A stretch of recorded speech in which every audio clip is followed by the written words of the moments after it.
So we're demonstrating the setup of the machine for estim for the forearm to hand part. I'm doing the video so others know the techniques to use. So if you found like that wasn't very sticky, and it's cold, so it's it's waking you up. Yeah, it seems to be fairly sticky still. Okay, if you found the pads aren't, there's a washcloth right there that you could use to put water on. If you want to wake up the arm, you do it with cool water. If you wanted to not kind of have a, that's cold, you would use warmer water. So we're trying to really instigate the, let me see if I can point. So from the MCPs down distally to the DIPs, which means these knuckles to these knuckles to the ones underneath. The thing with the extension pattern when that's weak, it's hard to get the distal joints of the fingers to extend easily because it's requiring, if I'll use your hand here, these muscles here and also on this side because they wrap around in between the lumbricals, those are called. These are the volar and these are the dorsal, or pad lumbricals, pad and dorsal. So that's where we're trying to really get those fired up. And we put one here and one over towards the thumb. Oh, is that so we changed it since you good. were here last. Okay, so show me. So this one's, so is that a small one? I'm sorry. Okay, so this one we put here, and then one more we put here. Here? Mm-hmm. So we can get those there, here. right about, yeah, so more towards the middle.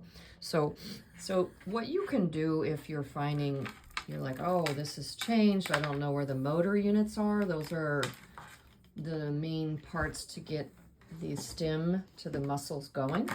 I use ultrasound underneath the pads and move them around to get the motion or movement we're wanting. So black is going to be more proximal and red's going to be more distal, just as a standard. This is not a direct current, so you don't have to worry about that part. You won't electrocute yourself. You could get a buzz if you're moving them with it on.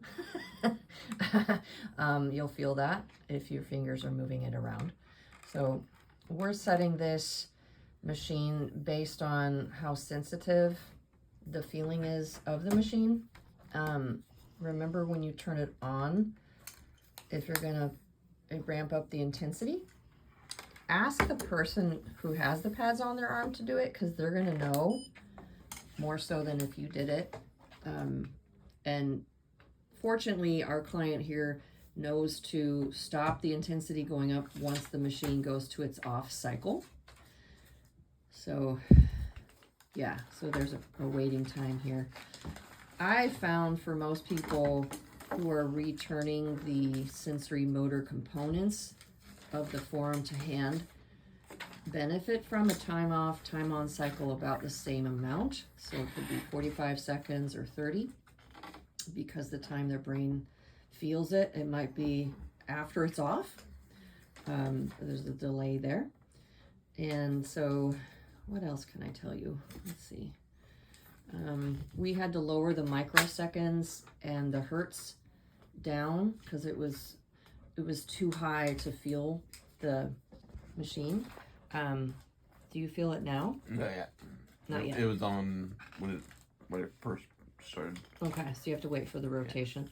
So as you can tell, it's best if you have a second set of hands that can clean the table off while you're setting this up.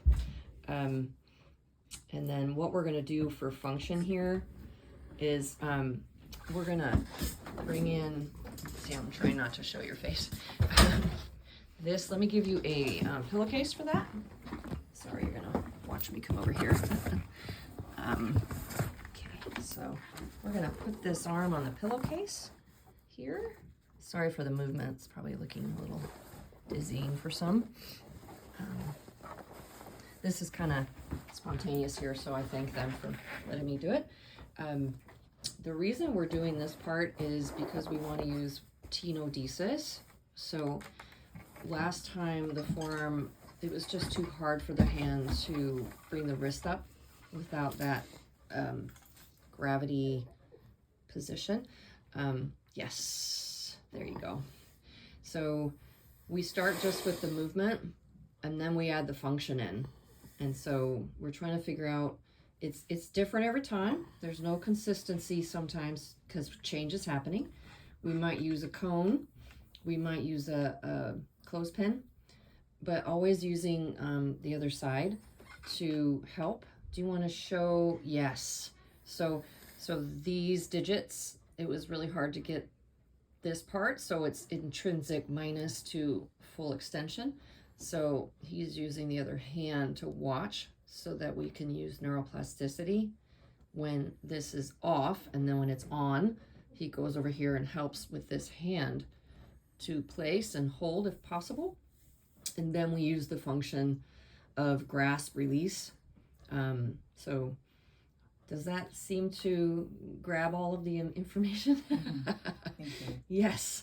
So yes, good job on remembering all that. So do you want to show one on the video here? Yes. There. Woohoo!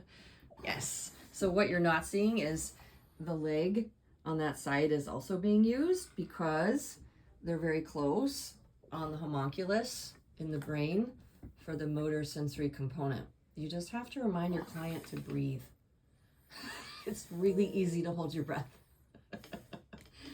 So good job. All right, and we're just gonna do this. We can do it a few times a day.